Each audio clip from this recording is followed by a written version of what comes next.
There are various candidates for the title of the fastest Primarch, and depending on who you ask, the answer is supposedly obvious. Ask an Emperor's Children fan and they'll tell you it's Fulgrim, without question. Ask a White Scars fan, and they'll laugh that anyone would pick somebody other than Jegatai Khan.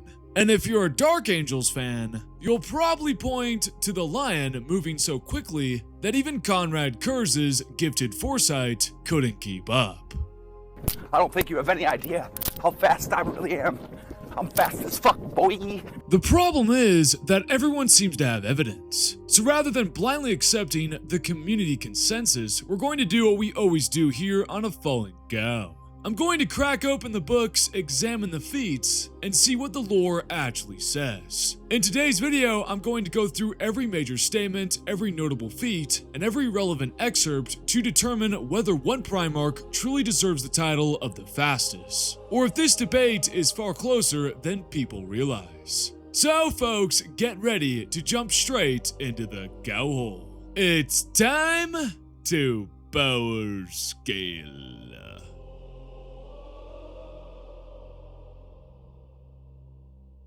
Before we start arguing over which Primarch is the fastest, we first need to establish a baseline, because the reality is that every Primarch is ridiculously fast. And if we don't understand what their floor looks like, it's going to be impossible to appreciate just how insane the top contenders truly are. Now, as with most things in Warhammer 40K, speed varies depending on the writer, the novel, and which Primarch we're discussing. But there are some consistent trends that appear throughout the lore. For starters, Primarchs usually move faster than Space Marines can track. They came in so fast and so hard, and these guys knew exactly what to do. Let's go, come on, get in, let's go, pwah. Like for example, during the duel between Rabute Gilliman and Lorgar Aurelian in the book Betrayer, we get this description.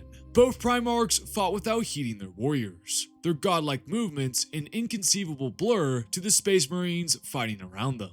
So here we have the Primarchs moving so fast in combat that they appear as a blur to the Space Marines around them, and Space Marines are already absurdly fast from the perspective of baseline humans. We see this demonstrated perfectly in the book Spear of the Emperor, when a human attempts to shoot a Space Marine at point-blank range.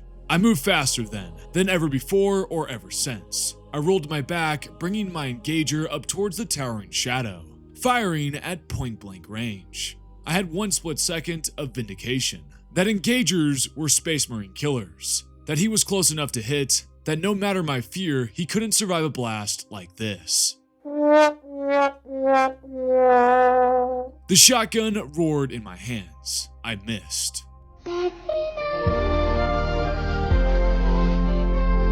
Tiberia's engager barked from the side. The descending sword sparked with detonating shell fragments and whirled from the warrior's hand. She caught his weapon, but we couldn't hit him. We could barely see him. To ordinary humans, Space Marines already appear superhumanly fast. Their movements seem instantaneous. Their reactions border on the impossible. And as we see in this excerpt from the book Spear of the Emperor, a trained human can have a weapon leveled at a Marine from only a few feet away, and they can still fail to land a hit because the Marine moves before the human can properly process what is happening. So if a Space Marine sees a Primarch as a blur, the speed gap between the two is already enormous. But somehow, it isn't just Space Marines who struggles to perceive the Primarchs. In the book Dark Imperium Godblight, we get a glimpse of Rabute Gilliman fighting from the perspective of a shield captain. Those who had moved forward to guard the Primarch were attacked on three fronts and slowed. The Space Marines struggling to reform their battle line, while Gilliman was a lone flash of blue and gold surrounded by rust and greening metal. Now this is significant because all Custodes possess reaction speeds that make even Space Marines look sluggish by comparison. Throughout established canon, Custodes are shown tracking individual bolt rounds, perceiving incoming attacks in what amounts to slow motion, and reacting to threats before ordinary warriors can even register them. Yet, even from the perspective of one of the Emperor's personal bodyguards, Gilliman appears as little more than a flash of color tearing through the battlefield. That should tell you everything you need to know about the level Primarchs operate in terms of speed. Trying to assign an exact number to their speed is difficult, because Warhammer 40K rarely ever gives us hard statistics. But if we take the various feats and descriptions together, a baseline Primarch can routinely react to hypersonic projectiles, intercept attacks from opponents moving at comparable speeds, and unleash flurries of strikes so rapid that entire groups of Space Marines struggle to follow what they're seeing. The reflexes are often portrayed as operating within microseconds, allowing them to process battlefield information and make decisions at speeds that would seem supernatural to lesser beings. Even Primarchs not particularly known for their agility, like say Mortarion or Perturabo, can still effortlessly blitz veteran Astartes. This is simply what a normal Primarch is able to do. Every one of the Emperor's sons is a demigod that is capable of moving faster than a Space Marine can track, and fast enough to appear as flashes even to the superhuman senses of the Custodes. So now that we've established just how ridiculously fast the average Primarch is, we can finally move on to the real reason you clicked on this video. Because while all 18, or I guess 19 if you're feeling particularly heretical, of the Emperor's genetically engineered space babies are monstrously fast, but a handful of them stand above the rest. And if we're going to determine who truly deserves the title of the fastest Primarch, we need to start by examining the candidates.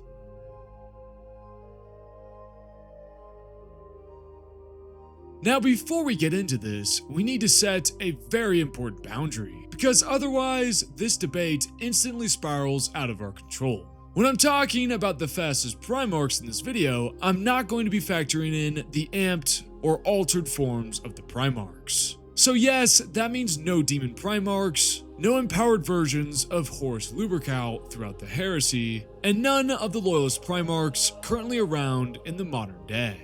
Because if you include those Primarchs, then those who have not returned or haven't been seen in millennia will immediately be eliminated, making a direct comparison utterly pointless. So for the sake of clarity, today we're focusing only on the base Primarchs, the unaltered, unascended, and unamped versions of the Emperor's sons. The versions you actually see operating at the height of the Great Crusade and most of the Horus Heresy.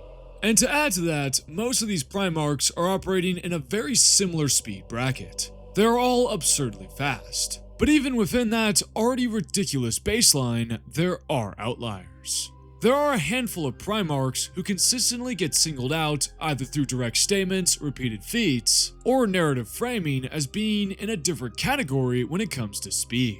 So, let's start by narrowing it down to the main contenders for the title of fastest Primarch.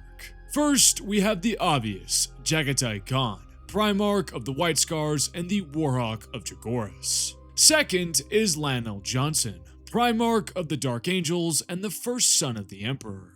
Third is Fulgrim, Primarch of the Emperor's Children and the Phoenician. And finally, fourth is Sanguinius, Primarch of the Blood Angels. Now obviously, there are a few names that didn't exactly make the final cut. Not because they aren't fast, but because the evidence is either inconsistent or harder to quantify. For example, Leman Russ didn't make the cut. Even though in the book The Great Wolf, he was able to keep pace with Lionel Johnson throughout their fight. And even crazier, he's able to react to Post-Moloch Horus, a Primarch who at that point in the book Wolf's Bane was stated to be at the same level of power as the Emperor. But the problem with him is consistency. Leman Russ has speed feats, yes, but not enough clean, repeatable evidence to confidently place him among the top tier contenders. Do me a favor, please. Get out of here. Hence why I left him off my list. Another example is Magnus the Red. In theory, his psychic abilities could massively enhance his physical speed and reflexes. But then again, we lack consistent on-page feats that clearly quantify him as faster in a physical sense than the other Primarchs. And beyond those two, most of the other Primarchs like say Ferrus Manus, Rogel Dorn, Perturabo, Mortarion, and so on are unquestionably superhumanly fast. But they simply don't have the same concentration of speed-defining feats or statements needed to argue they belong in this specific video.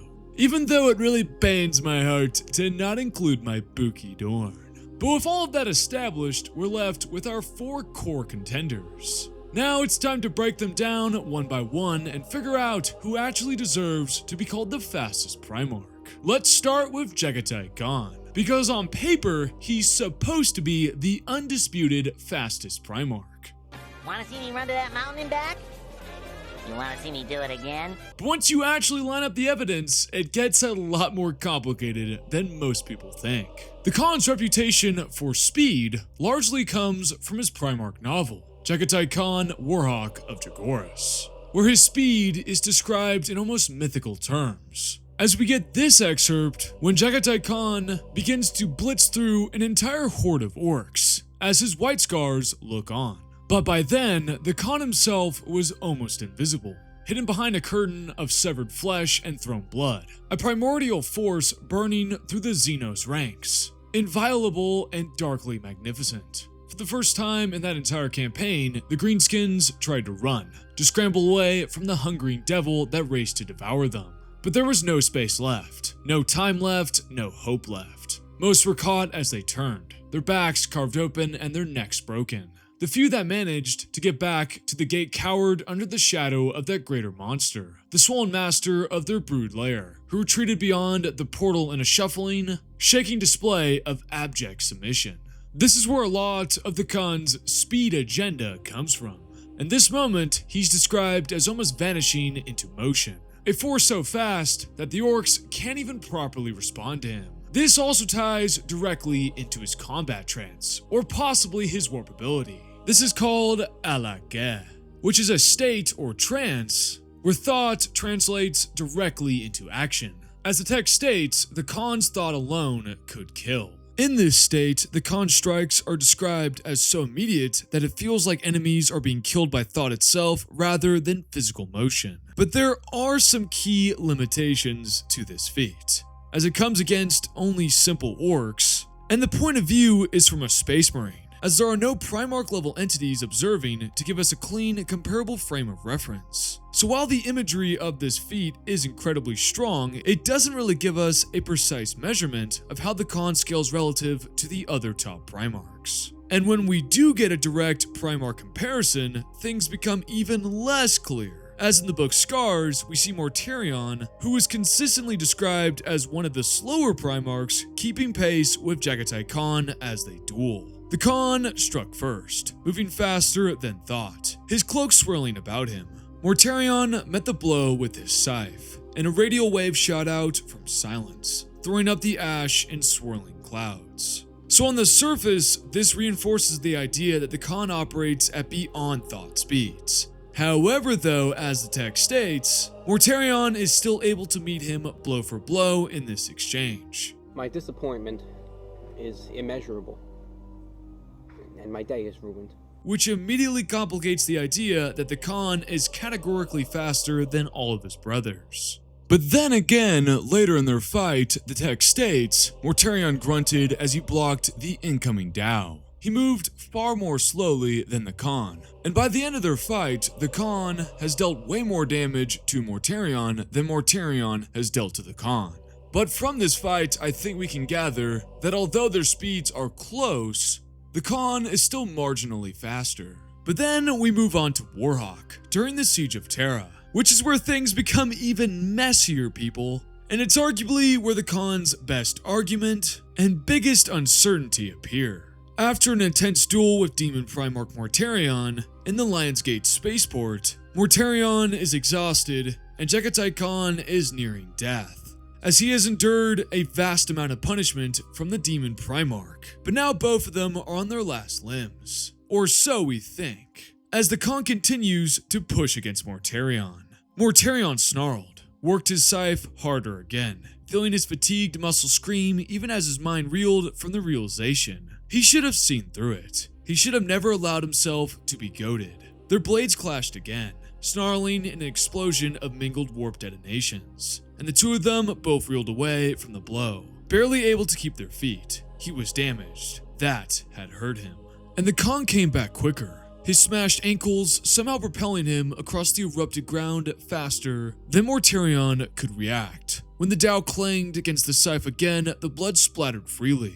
but it was no longer just Chagotay's. Now, this is one of the Khan's strongest speed feats on paper. Even heavily injured as his ankles were shattered and his body pushed to the brink of collapse, Chagatai Khan is still able to accelerate faster than Mortarion can fully react to, even in his Demon Primarch form. Which is absolutely insane because as a Demon Primarch, Mortarion's physical stats like strength, speed, and reflexes should be vastly higher than Chagatai Khan's. However, it's also occurring under extremely outlying conditions. Mortarion is a newly ascended Demon Primarch, and so is still adapting to his demon form.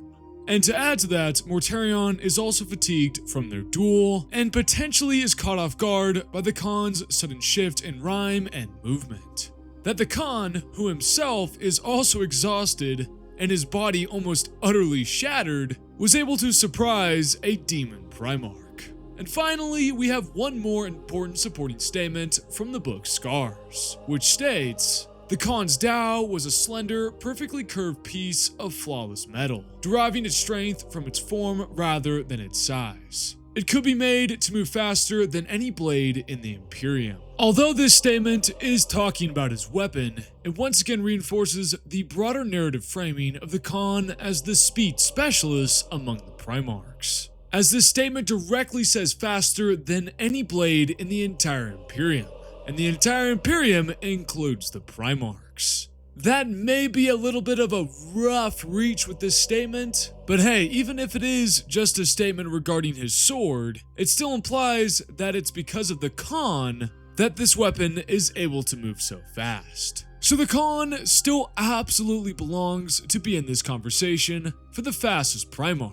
But whether he is unquestionably the fastest, well, that's where things start to get a lot more debatable once we bring in the other three contenders. Starting with the Lion, the Primarch of the Dark Angels. And his situation is almost the exact opposite of the Khan. While the Lion's feats and statements position him as one of the greatest swordsmen and duelists among his brothers, it does not automatically translate into him being the fastest. However, there is one extremely famous outlier that puts him directly into the speed conversation, and it comes from the short novella Savage Weapons.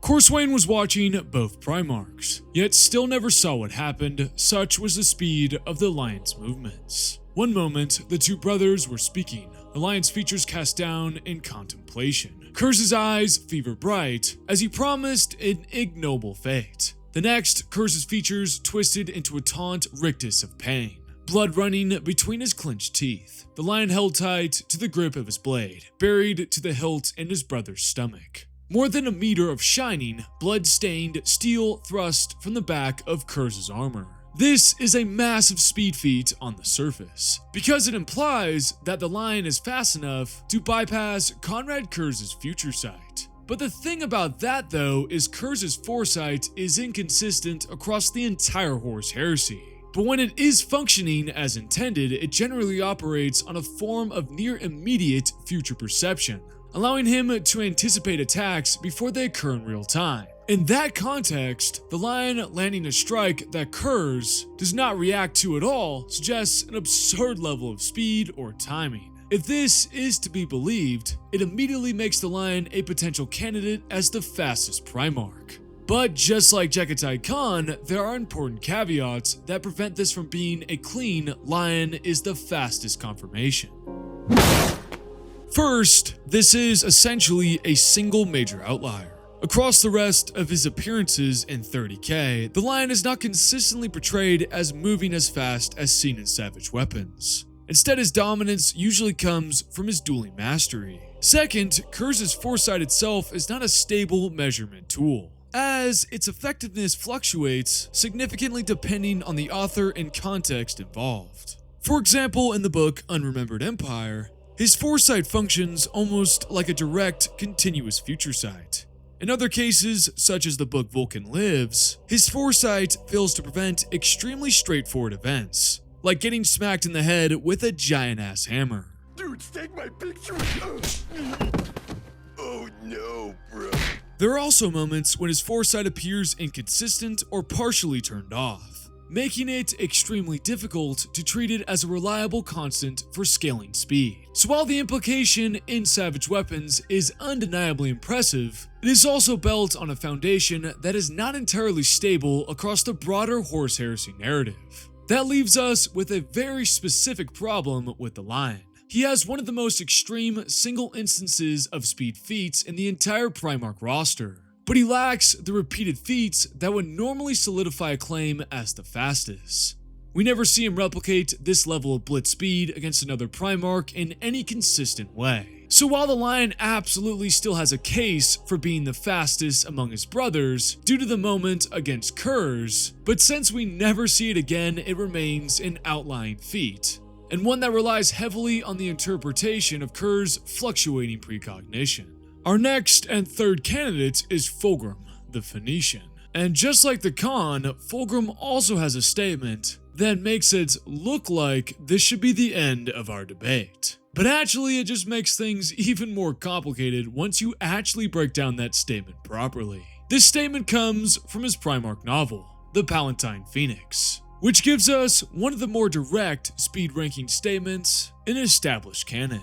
The armor she knew was designed so as to give free rein to his inhuman ability. Sensible, given that he was the fastest of the Emperor's sons by all accounts, capable of movement that the human eye simply could not track. So on the surface, this is a direct narrative statement labeling Fulgrim as the fastest of all the Emperor's sons by all accounts. This statement seemingly settles the debate immediately. Fulgrim would be the fastest Primarch. But no, this is 40K after all. It's not that simple, folks. No! It can't be! No! Because just like everything else in this video, there's also a caveat to this statement, and it comes in the form of timing and context. The Palatine Phoenix takes place relatively early during the Great Crusade, shortly after Guilliman's rediscovery. That places the events of this book way before the full roster of the Primarchs has been recovered, including later found Primarchs such as one of our prime candidates, Jagatai Khan, as the Khan is the 15th Primarch found, arriving much later in the timeline, possibly 30 to 35 years after the events of the Palatine Phoenix. And since Fulgrim's statement occurs far earlier in the Great Crusade, shortly after Fulgrim is reunited with his legion, the Emperor's Children, it makes this speed statement hold a lot less weight, as it simply means that Fulgrim is faster than the Primarchs found at that current time period. So he's faster than Alfarius, depending if you believe the events of Head of the Hydra, Horus, Leman Russ, Ferrus Manus, Vulcan, Rogaldorn, and Guilliman. But even more importantly than that, it does not factor in the Lion or the Khan or even Sanguinius. You know, the three Primarchs who are also prime candidates for the title of the Speedster. And that brings us to our final contender, Sanguinius, the Great Angel, the brightest one, and perhaps the strangest candidate on this list. Unlike the Khan, Fulgrim, or the Lion, discussing Sanguinius' speed is difficult, because he possesses something none of his brothers do: wings, and more importantly, the ability to fly. Now, contrary to what some people might think, Sanguinius' flight isn't simply the result of having giant mother-hecking wings. In fact, Sanguinius himself acknowledges that biologically speaking, he should not be able to fly at all. The mathematics simply don't work. His wings are too small relative to his mass. The reason he flies is because, like all Primarchs, he is fundamentally a warp creature wrapped in flesh. His flight is as much a psychic phenomenon as it is a physical one. In the book The Lost and the Damned, while transversing Terra before the siege begins, we get this description of his flight. Diving fast under the constant thrum of the void shields, Sanguinius accelerated, and he powered by the spaceport. He turned southwest. Hundreds of kilometers of ancient, massive, sped quickly beneath him, all built over by the imperial capital. Mountains had been leveled and valleys kilometers deep filled during the construction. Now, depending on how you interpret the time frame involved here, some have calculated this feat anywhere from dozens to hundreds of times the speed of sound. The exact numbers are of course impossible to calculate because 40K never really gives us the hard numbers, but the important takeaway here is that Sanguinius is covering hundreds of kilometers in an incredibly short period of time, making him arguably the fastest Primarch when it comes to long distance travel. However, travel speed and combat speed aren't necessarily the same thing. Which brings us to his duel with Demon Primarch Angron in the book Echoes of Eternity. The Lord of the Red Sands moves, but the angel is faster. Sanguinius tears the blade free and leaps upwards, taking to the sky. Bleeding, laughing, the demon follows. They swoop between the temple towers that rise from the back of Malax Murdius. They break away into open sky. Sanguinius is slower in the open, but he is built for this. He is graceful and experienced and born for aerial warfare. Angron has the unreal strength of demonic muscle, but he is a gargoyle chasing a hawk. Sanguinius weaves and soars and dives out of his clutches. The Lord of the Red Sands knows he can't catch Sanguinius in the sky. This is an incredibly impressive feat, but it's also somewhat unique. Their fight in Echoes of Eternity does not necessarily portray Sanguinius as much faster than Angron. Instead, their aerial fight emphasizes Sanguinius' agility, aerial mastery, maneuverability, and most of all his experience, fighting in three-dimensional space. Angron, on the other hand, possesses greater raw power, but it seems that Sanguinius is simply the superior flyer. He is the hawk while Angron is the gargoyle. So while this is undoubtedly a speed feat, it's also heavily tied to his unique mobility advantage. The problem with using this as evidence for Sanguinius being the fastest Primarch is that flight introduces advantages that don't exist in normal ground combat. Sanguinius can dive, gain altitude, rapidly change direction, and attack from angles that no grounded Primarch can replicate. Their fight highlights this by stating that Sanguinius is built for this or born for aerial warfare, suggesting his advantage comes from his mastery over flight rather than purely superior speed. It's also worth noting that the fight never says Angron can't keep up with Sanguinius' movements or reactions. It says he can't catch up with him in the sky. Those are two very different things. One is the measure of combat speed, the other is a measure of mobility. So while this is absolutely one of Sanguinius' best speed feats, it arguably tells us more about him being the greatest aerial combatant than it does about his raw movement or combat speed. In other words, being the hardest Primarch to catch in the air isn't necessarily the same thing as being the fastest Primarch overall. But then we arrive at what is arguably the most insane speed statement attached to any Primarch in the entire Horus heresy. This comes during Sanguinius' final battle against God Emperor Horus in the book The End and the Death Part 2, where we're given this description during their fight. Now I will say though, before we get into this, Horus is indeed holding back and not going all out in an attempt to bring Sanguinius to his side. Horus Lubercal, despite his greater bulk, is not slow. His every step, movement, swing, and strike is bullet fast. The lethal blink of a last bolt. Faster than any Astardian reaction, faster than any Custodian reflex, faster than any Primarch, except one. Sanguinius is making him seem ponderous, heavy, and cumbersome. Sanguinius is so fleet. He is a golden ray of light, a darting glimmer. He isn't there. He slipped aside. A flash of gold as fast as a sunbeam, evading you at the speed of light. Now, if we take this passage literally, the debate is over here. Sanguinius is explicitly described as moving faster than any other Primarch, and is even compared to a sunbeam moving at the speed of light. That's faster than basically every physical feat in the entire setting. The problem, of course, is context, because at this point in the book, their duel is taking place aboard the Vengeful Spirit, where reality is collapsing under the influence of the warp.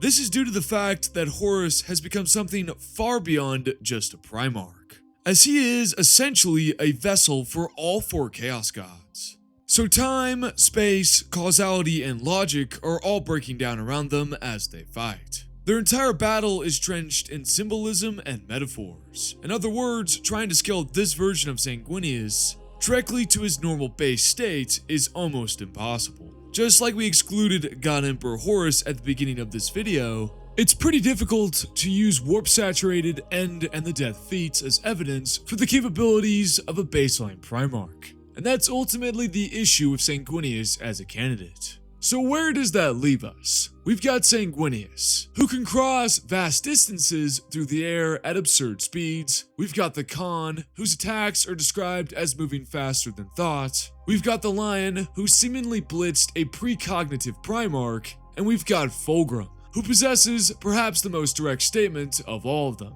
being described as the fastest of the Emperor's sons by all accounts. So who actually deserves the crown of the fastest Primarch? Well, let's start by making some eliminations. First, I think Fulgrim can be ruled out. Now, don't get me wrong, the statement from the Palatine Phoenix is still incredibly strong. The issue is the context surrounding it. At the time the novel takes place, a significant number of Primarchs hadn't been discovered yet. Most notably, all of the other candidates on this list. That's Jagatai Khan, Sanguinius, and the Lion. So when the text refers to Fulgrim as the fastest of the Emperor's sons, it isn't necessarily comparing him against the full roster of Primarchs we're discussing today. More importantly than that, when we actually look at Fulgrim's combat performances against the other Primarchs, specifically Ferrus Manus, nothing in their fights suggests a speed advantage so overwhelming that Ferrus is incapable of keeping up. If Fulgrim truly existed in an entirely separate speed tier from the rest of his brothers, I'd expect to see that reflected far more consistently across his fights.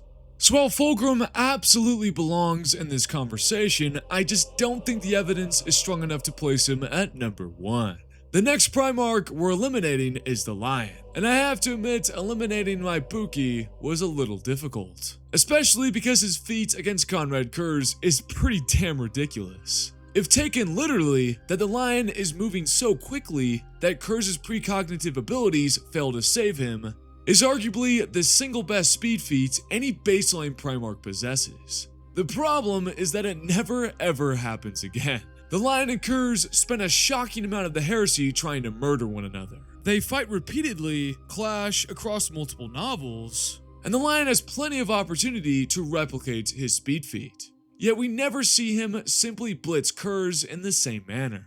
Combine that with the inconsistent nature of Conrad Kurz's precognitive ability, and it really does become very difficult to treat that moment as anything other than an outlier. An incredible outlier, but an outlier nonetheless. Then we arrive at Sanguinius. Sanguinius has some of the most impressive movement feats on the entire list. His aerial speed is absurd. His maneuverability against a demon Primarch is also absurd. And his performance against Horus in the End and the Death contains some insane speed feats and statements. The problem is that nearly all of this evidence comes with a gigantic asterisk attached to it. Flight changes the discussion entirely. Moving through the air isn't the same thing as moving on the ground, and many of Sanguinius' most impressive feats stem directly from an ability that none of his brothers possess. Then there's the issue of the warp. During the End and the Death, reality is breaking apart. The Vengeful Spirit has effectively become a warp realm, and Horus himself has ascended past the Emperor in power. We've seen before that the Primarchs appear capable of expressing greater aspects of their true nature when immersed within the warp or near to it. Like for example, Corvus Corax in the book The Shadow of the Past awakens his true warp nature after spending some time in the Eye of Terror. If that's true for Corax, then it stands to reason that Sanguinius would also be functioning beyond his normal baseline during the final stages of the siege. And if we're excluding feats from God Emperor Horus, the Demon Primarchs, and other empowered forms of the Primarchs, then consistency demands we treat those warp-enhanced Sanguinius feats with caution as well, since they're not technically his base state. Which leaves us with one candidate standing above the rest. That's right folks, it's Jagatai Khan, who you all probably assumed is the fastest, and well, lo and behold, he actually is. Of the 4 candidates, he has the strongest combination of statements, feats, narrative intent, and consistency. Unlike the Lion, his speed isn't supported by a single outlier. Unlike Fulgrim, his claim isn't dependent on a statement made before most of his brothers have been discovered. And unlike Sanguinius, his best showings aren't tied to flight or heavily warp-saturated circumstances. Now, is he dramatically faster than every other Primarch? Probably not. The gap between the top contenders is likely much smaller than fans often imagine, since if you remember, Mortarion was even able to keep up with him. But if we're looking for the Primarch with the most consistent body of evidence supporting him as the fastest of the Emperor's sons, then the answer is Jagatai Khan, the Warhawk of Jagoras, who in my opinion is the most deserving of the title of the fastest among the Emperor's 19 genetically engineered space babies. But before we go, I do want to make one thing abundantly clear. Truthfully, I think all of the Primarchs are close to one another physically. While certain Primarchs clearly excel in specific areas, the reality is that the Emperor didn't create the Primarchs with massive gaps between them. In most one-on-one scenarios, any Primarch is capable of matching another in close combat for at least some period of time. We've seen this repeatedly throughout the Horus Heresy, where even Primarchs with very different specializations are still able to push one another to their limits. And if you've watched this video, you've probably also witnessed one of the greatest challenges of power scale in Warhammer 40K, and that's the fact that it's all a mess. Authors have different interpretations of characters, feats vary from book to book, statements sometimes contradict one another, context matters, warp shenanigans matter, narrative intent matters, and sometimes a Primarch will perform a feat that seems completely at odds with what we've seen across established canon. But despite all of those caveats, despite all the contradictory evidence, and despite some very strong competition from the line Fulgrim and Sanguinius, I think the overall weight of the evidence still points towards one answer: Jagatai Khan. And that's gonna do it for this video. As always, let me know down in the comments who you think is the fastest Primarch. Is it the Khan, is it Fulgrim, or is it the magnificent Hawkboy? Or does another Primarch deserve a spot in this conversation?